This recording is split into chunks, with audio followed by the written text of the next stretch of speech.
Dalawang bagay lamang ang maaari mong pagpilian. Pagmamatay ka ngayon o ang mabuhay sa paraang alisin mo ang iyong itinanim na barang sa katawan ng matandang albuleryong ito. Malaki ang naging kasalanan sa akin ng matandang pakialamerong alpularyong yan. Dahil isinalba niya ang buhay ng isang taong pinarang ko.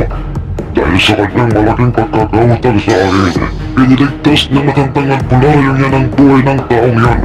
Dahil do'y naisip kong isanla sa demonyo ang aking kaluluwa upang mabigyan ako ng higit na kapangyarihan bilang mambabarang upang pahirapan ang alpularyong yan. Nagtagumpay ako dahil kahit sino mang mga albularyo ay hindi siya kayang pagalingin. Pero iba sa pagkakataong ito, nilalang, dahil hindi ako pipitsuging albularyo lamang. Ako na ang albularyong pipigil sa masamang balak mo. Ay Tatang Francisco at kahit kanino pa man. Ngayon sumagot ka. Buhay o kaligtasan ni Tatang Francisco o ang kamatayan mo. Paano kung piliin ko ay ang kamatayan ng matandang yan? May magagawa ka ba ho? Ginoong albularyo? Meron! At sa tingin ko'y kinakailangan kitang sampulan. Ay, naloko ka!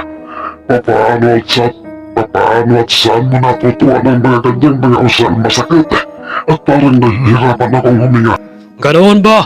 Sa tingin mo ba ay may karapatan kang malaman? Traitor na mambabarang, sampul ko pa lang yan sa'yo.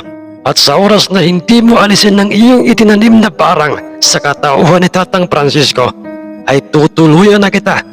Susunugin ko ang katawan mo sa impyerno.